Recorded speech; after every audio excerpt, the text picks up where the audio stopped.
Good afternoon and welcome to Pakistan Today News from our New York studio. I'm Chris Taylor. Tensions in the Middle East are continuing to escalate tonight after U.S. President Donald Trump declared there will be no agreement with Iran unless it agrees to what he called unconditional surrender. According to international reports, Washington is quietly moving thousands of personnel out of the region amid growing security concerns. Meanwhile, Iran's president says several countries have begun mediation efforts in an attempt to calm the crisis. Iran's education minister has also called on UNICEF to condemn attacks on schools during the ongoing conflict. In a separate development linked to regional instability, the Wall Street Journal reports that Kuwait is cutting oil production after running out of storage capacity. Iran's deputy foreign minister Majid Takht Ravanchi says Tehran does not trust the United States, accusing Washington of betraying diplomatic efforts. Speaking in an interview with France 24, he said the current conflict was imposed on Iran by the United States and Israel.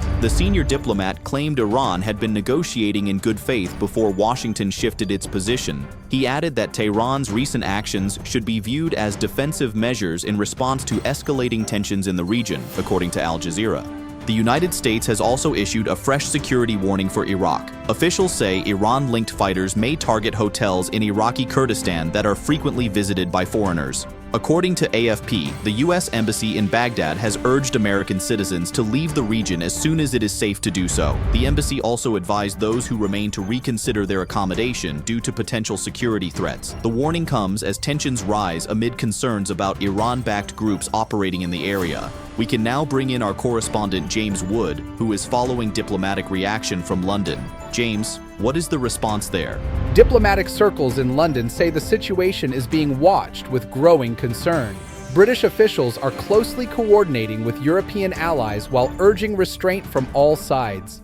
Analysts here say the risk of a wider regional confrontation remains significant if the current cycle of attacks continues.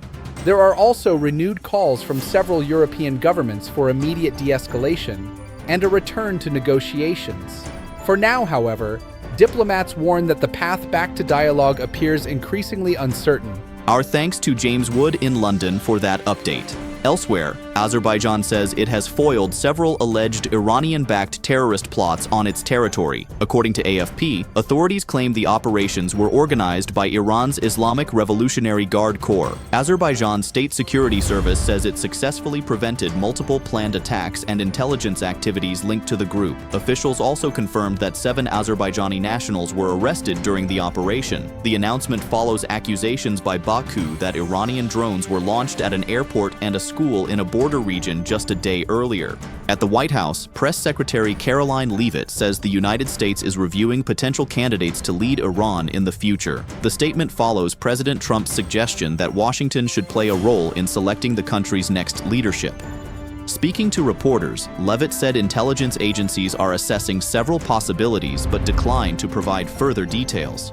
She emphasized that the administration's goal is for Iran to reach what it describes as unconditional surrender once the objectives of Operation Epic Fury are achieved, ensuring Tehran no longer poses a threat to the United States, according to Al Jazeera. Saudi Arabia says its fiscal position remains strong despite the ongoing conflict involving the United States, Israel, and Iran. The kingdom's finance ministry says economic activity is continuing normally and that multiple export routes, including those through the Red Sea, remain open and operational. Officials say continuous monitoring of economic and fiscal indicators suggests a solid medium-term outlook. The ministry added that recent regional developments have not disrupted Saudi Arabia's financial stability. And finally, Iranian media report that the Islamic Revolutionary Guard Corps has launched its 23rd wave of strikes. The statement was carried by the semi-official Tasnim news agency. At the same time, the Israeli military says missiles have been launched from Iran toward Israeli territory, marking another escalation in the conflict.